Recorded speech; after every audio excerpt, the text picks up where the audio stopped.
Hi guys, क्या हाल चाल? सब बढ़िया। तो अपना चल रहा है यूनिट 1 नेशनल इनकम और ये पार्ट 6 है। आई होप कि तुम लोग लास्ट 5 पार्ट अच्छे से समझ के अपने कॉपी में नोट डाउन कर लिया होगा। तो आज चालू करेगा पार्ट 6। तो देखो, फाकी बिल्कुल नहीं देना है क्योंकि तुम लोगों को पता ही है अपना मकसद क्या है। सबको रैंक लाना है, गवर्नमेंट का स्कूटी नहीं छोड़ना है, और तीसरा अपने पेरेंट्स को प्राउड करना है अपने रिजल्ट से। आ रहा है बात समझ में? जा रहा है कुछ खोपड़ी में बात? तो देखो, यहाँ पे सारा खेल कंसिस्टेंसी का है। अगर तुम रोज थोड़ा थोड़ा थोड़ा करके सिलेबस को खत्म करता है ना, तो देखना बहुत बढ़िया रिजल्ट होगा। तो देखो, अगर तुम लोग अभी फाकी दिया तो बाद में बहुत पछताना पड़ेगा। अब तुम अपना क्लास 10 का रिजल्ट उठा के देखो, क्या तुम सेटिस्फाइड है? अगर नहीं है तो तुमको दोबारा मौका मिला है, इस साल किल कर देना है। समझ रहे हैं? तो चलो फिर अच्छा क्लास चालू करते हैं। तो आज की क्लास हम लोग देखने वाला है methods of calculating national income, कि नेशनल इनकम कैसे कैलकुलेट किया जाता है। और इसके लिए अपने पास में 3 मेथड है जिससे नेशनल इनकम हम लोग कंप्यूट कर सकता है। तो 3 मेथड कौन है? तो पहला है वैल्यू एडेड मेथड, इसको हम लोग प्रोडक्शन मेथड भी बोलता है।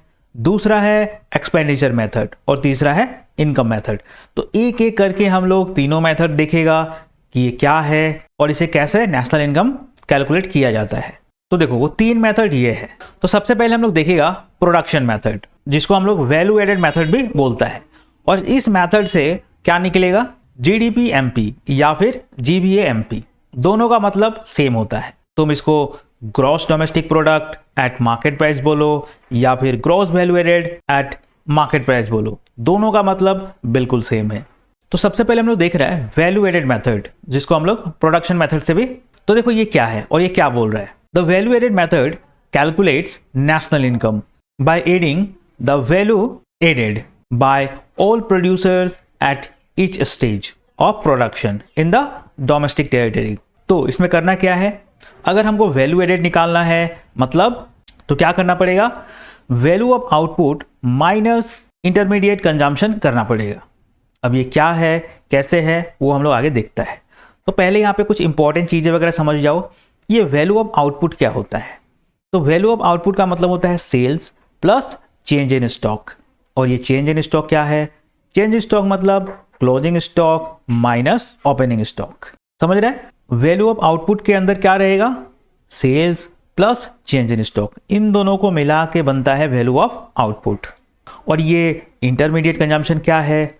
इसका मतलब होता है goods use for further production, मतलब नॉट फाइनल गुड्स। और वैल्यू एडेड मतलब net contribution of each production unit to the economy.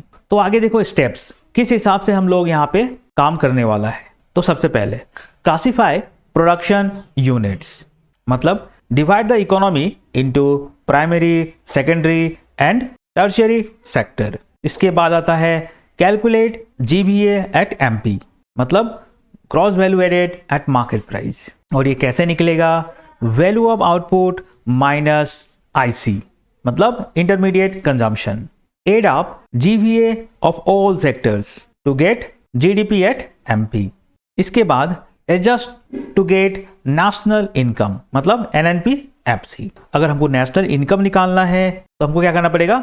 हमको ये फॉर्मूला लगाना पड़ेगा। सबसे पहले हम लोग क्या करेगा? जीडीपी एट एमपी निकालेगा, उसके बाद इसको एनएनपीएफसी में कन्वर्ट कर देगा। और कन्वर्ट करने तुमको आता ही है, ग्रॉस से नेट में जाना है तो माइनस डेप्रिसिएशन करना होता है, डोमेस्टिक से नेशनल में जाना है तो माइनस एनआईटी करना होता है, और एमपी से एफसी में जाना है तो प्लस एनएफआईए करना होता है। समझ रहा है? तो देखो, क्वेश्चन करेगा तो ज़्यादा समझ में आएगा। ये बस एक थ्योरी पार्ट था कि किस हिसाब से हम लोग को काम करना है, क्योंकि एग्जाम में तुमको पूछेगा ये स्टेप्स वगैरह कि किस स्टेप से हम लोग कि स्टेप वाइज बताओ कि वैल्यू एडेड मेथड से नेशनल इनकम कैसे निकलेगा। तो ये चीजें तुमको लिखना पड़ेगा। ठीक, तो ये हो गया थ्योरी पार्ट। इसके बाद हम लोग प्रैक्टिकल क्वेश्चन करेगा जिसमें हम लोग नेशनल इनकम निकालेगा, तो उसमें तुमको ज्यादा समझ में आएगा। आगे देखो प्रिकॉशंस, मतलब किन चीजों को तुमको ध्यान देना है नेशनल इनकम निकालते समय वैल्यू एडेड मेथड से। तो पहला है avoid double counting, only value added should be counted, not the total sale value of all goods. उसके बाद exclude transfer payments like pension, scholarships, etc. They are not related to production। तो जितना भी transfer payments होता है जैसे कि pension, scholarships, इनको एक्सक्लूड करना है, नहीं लेना है इनको। उसके बाद आता है exclude sale and purchase of second hand goods, these are not current years production. तो जितना भी सेकेंड हैंड गुड्स है उनको नहीं लेना है इसके अंदर। Next exclude non production transactions, जैसे कि purchase of shares, bonds, lotteries, इन सब चीजों को भी एक्सक्लूड करना है, नहीं लेना है। तो अब बात कर लेता है इसके फॉर्मूला पे। इसका फॉर्मूला क्या रहेगा, वैल्यू एडेड मेथड या फिर प्रोडक्शन मेथड से अगर हम लोग नेशनल इनकम निकाल रहे हैं तो किस हिसाब से हम लोगों को फॉर्मूला को देखना होगा। ठीक, तो अगर हम लोग इस मेथड से निकाल रहे हैं तो हम लोगों को निकालना क्या है, जीडीपी एमपी या फिर जीबीए एमपी, ये तुम निकाल लेना। उसके बाद इसको नेशनल इनकम में कन्वर्ट कर देना, काम हो जाएगा। तो करना कैसे, सबसे पहले लेना है तुमको सेल्स। अब इस सेल्स के अंदर क्या आता है, domestic sales plus export. Domestic sales मतलब जो भी हम लोग इंडिया के अंदर सेल्स किया है उसको लेना है, प्लस एक्सपोर्ट मतलब जो भी हम लोग इंडिया से बाहर सामान भेजा है, बेचा है, उनको हम लोग बोलते हैं एक्सपोर्ट। ठीक, एक्सपोर्ट मतलब जो भी हम लोग इंडिया से बाहर चीजें बेचा है। ठीक, तो सबसे पहले आएगा इसमें सेल्स। सेल्स के अंदर तुमको डोमेस्टिक सेल्स प्लस एक्सपोर्ट ले लेना है। उसके बाद प्लस चेंज इन स्टॉक। अब ये चेंज इन स्टॉक क्या है, इसका मतलब होता है closing stock minus opening stock. उसके बाद माइनस इंटरमीडिएट कंजम्पशन। तो इसके अंदर जो भी डोमेस्टिक परचेज है प्लस इंपोर्ट है। डोमेस्टिक परचेज मतलब जो भी हम लोग इंडिया के अंदर चीजें खरीदा है, या फिर इंपोर्ट मतलब जो तुम बाहर से इंडिया में मंगवाया है, खरीद के मंगवाया है, तो उसको बोलते हैं हम लोग इंपोर्ट। तो ये दोनों चीज को तुमको माइनस करना है आईसी के अंदर। तो ये रहा तुम्हारा मोटा मोटी फॉर्मूला। इसके बाद देखो कुछ इंपॉर्टेंट चीज तुम लोग को देखना पड़ेगा, include production for self consumption in sales. तो जो भी चीज प्रोडक्शन हुआ है और उसको तुम सेल्फ कंजम्पशन किया है तो वो भी सेल्स के अंदर इंक्लूड होगा। नेक्स्ट है net change in stock is equal to addition to stock. आगे है इंक्रीज इन स्टॉक मतलब प्लस और डिक्रीज इन स्टॉक मतलब minus. Next ignore purchase of machinery क्योंकि ये फाइनल गुड्स है। Electricity charges to be a part of IC intermediate consumption. तो electricity charge है या फिर पावर अगर तुमको दिया होगा तो वो उसको यहां रखना है, आईसी के अंदर रखना है। वैल्यू ऑफ आउटपुट, इसका मतलब क्या होता है, sales plus change in stock. इन दोनों को जब तुम प्लस करेगा तो तुमको क्या मिलेगा, वैल्यू ऑफ आउटपुट। ठीक है यहां तक। तो चलो क्वेश्चन करता है, ज्यादा समझ में आएगा, बस इस फॉर्मूले को याद रखना। तो देखो क्या बोला तुमको, find gross value added at factor cost. ठीक, तो तुमको निकालने बोल रहा है यहाँ पे जीवीए एट एफसी। ठीक, लेकिन हम लोग ये प्रोडक्शन मेथड से बना रहा है क्वेश्चन को, तो यहाँ पे हमेशा हम लोग को क्या निकालना पड़ेगा, जीवीए एमपी निकालना पड़ेगा। तुम ये निकाल लेगा, उसके बाद जो भी क्वेश्चन पूछ रहा है उसमें कन्वर्ट कर देगा, समझ रहा है। तो हमारा जो मेन अभी यहाँ पे टारगेट है वो ये है, हमको निकालना है ये जीवीए एमपी। और ये कैसे निकलेगा, इसमें तुमको लेना पड़ेगा sales, change in stock, change in stock minus IC, यही है तुम्हारा फॉर्मूला। तो बस इस फॉर्मूला बैठा दो, तुम्हारा जीवीए एमपी निकल जाएगा। तो अब तुम देखो कि सेल्स में क्या दिया हुआ है। तो यहां बोल रहे हैं यूनिट्स ऑफ आउटपुट सोल्ड कितना, 2000, मतलब 2000 यूनिट तुम बेचा है। Price per unit of output, और कितना में बेचा है, 20 रुपया में, समझ रहा है। तो टोटल जो तुम मान लो पेन बेचा है वो कितना, 2000 पेन बेचा है, और एक का दाम कितना है, 20 रुपया, मतलब टोटल सेल कितना हुआ है यहाँ से, 40,000, 40,000। ये क्या है, ये है तुम्हारा टोटल सेल्स। तो तुम यहाँ पे सेल्स लिखेगा 40,000। इसके बाद हमको चाहिए क्या, चेंज इन स्टॉक, और ये कैसे निकलता है, closing stock minus opening stock. तो देखो क्या तुमको यहाँ पे दिया हुआ ये, तो देखो यहाँ पे दिया हुआ है चेंज इन स्टॉक, और ये कितना है, -500। तो क्या करना पड़ेगा, यहाँ तुमको लिखना पड़ेगा -500। उसके बाद माइनस आईसी, आईसी मतलब ये रहा इंटरमीडिएट कंजम्पशन जो कि है 15,000। तो तुम यहाँ लिखेगा 15,000। तो इसका जब तुम हिसाब निकालेगा कितना मिलेगा तुमको, 24,500। ये प्लस माइनस माइनस हो जाएगा, जब तुम हिसाब निकालेगा सबका तो तुमको मिलेगा 24,500। तो ये काम करना है।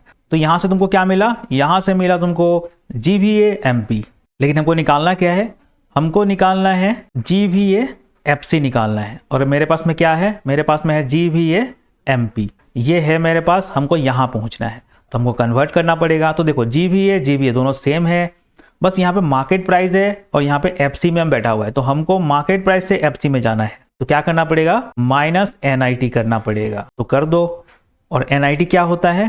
NIT का मतलब क्या होता है? NIT का मतलब होता है IT माइनस सब्सिडी। तो IT कितना है? IT तुमको दिया ही नहीं है, इसका मतलब 0। और सब्सिडी कितना है? सब्सिडी है यहाँ पे 3000। तो कितना होगा? ये होगा तुम्हारा -3000। तो माइनस माइनस प्लस हो गया ये।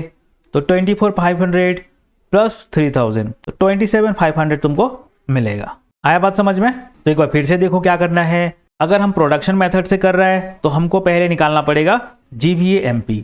इस मेथड से यही निकलेगा, समझ रहा है? इस मेथड से यही निकलेगा। तो पहले तुम GVA MP निकालेगा, फिर जो भी क्वेश्चन तुमको पूछा है उसमें तुम कन्वर्ट कर देगा, काम हो जाएगा। तो पहले तुम GVA MP निकालो। कैसे निकलेगा?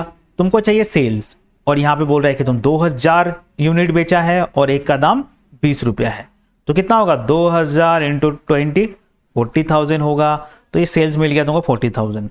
प्लस चेंज इन स्टॉक कितना दिया है? -500। तो ये रहा -500। माइनस IC 15,000, ये रहा 15,000।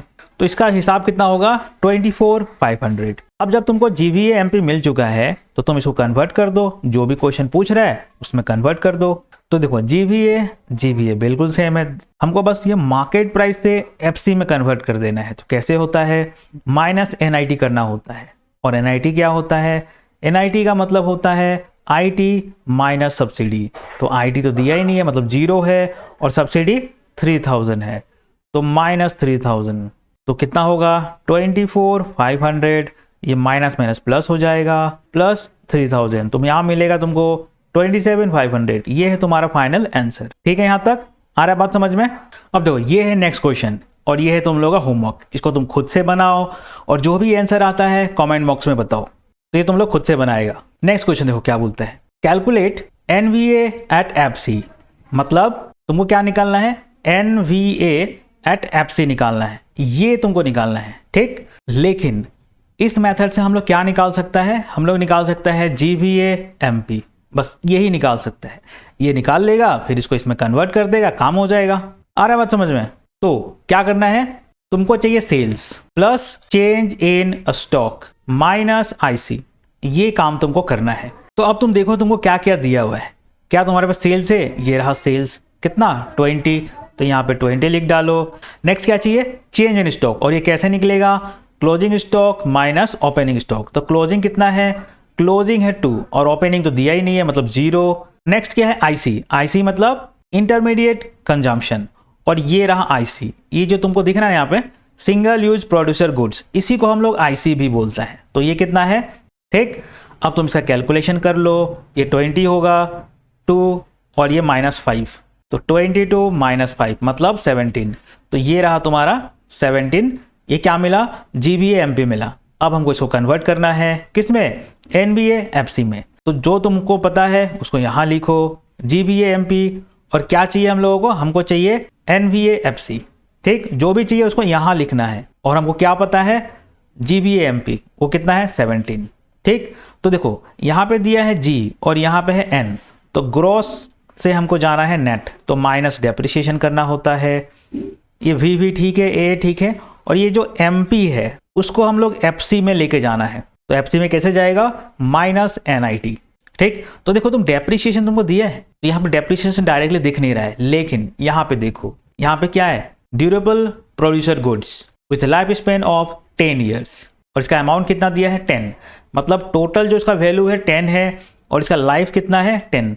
तो इसको जब तुम डिवाइड करेगा तो इसका डेप्रिसिएशन आता है 1, तो यहाँ पे तुम 1 लिखेगा डेप्रिसिएशन। और NIT मतलब क्या होता है? NIT मतलब IT माइनस सब्सिडी। तो IT कितना है? IT मतलब क्या होता है? IT मतलब होता है GST, ठीक। तो IT के अंदर आ जाएगा 1, और सब्सिडी कितना है? सब्सिडी दिया नहीं है, मतलब 0, तो 1 - 0। तो यहाँ से तुमको कितना मिलेगा? ये हो गया 17 -1 -1, तो 17 - 2 मतलब 15। तो ये रहा तुम्हारा 15 आंसर। आया बात समझ में? एक बार दोबारा देखो। तो हमको बोल रहा है यहाँ पे NVA FC निकालो, लेकिन हम लोग क्या निकाल सकता है इस वाले मेथड से? GVA MP। और कैसे निकलेगा? Sales plus change in stock minus IC, ठीक। तो सेल्स कितना है? सेल्स 20 है, लिख लिया, प्लस चेंज इन स्टॉक मतलब क्लोजिंग माइनस ओपनिंग। तो क्लोजिंग दे रखा है यहाँ पे, ये रहा 2 है, और ओपनिंग पता नहीं है और दिया भी नहीं है, तो ये 0 होगा। Minus IC। आईसी का मतलब होता है ये सिंगल यूज प्रोड्यूसर गुड्स, इसका मतलब होता है आईसी। तो यहाँ पे 5 लिख लिया, तो इसका हिसाब किताब 17 होगा। तो जब तुमको जीबी एमपी पता है तो इसको तुम कन्वर्ट कर लो और तुम निकाल लो, तो इसका आंसर मिलेगा तुमको 5। ठीक है यहाँ तक। अब देखो ये नेक्स्ट क्वेश्चन है और ये तुमको खुद से बनाना है, सेम टू सेम लास्ट वाले क्वेश्चन जैसा है। तो इसको खुद से बनाओ और इसका जो भी आंसर आता है कमेंट बॉक्स में बताओ।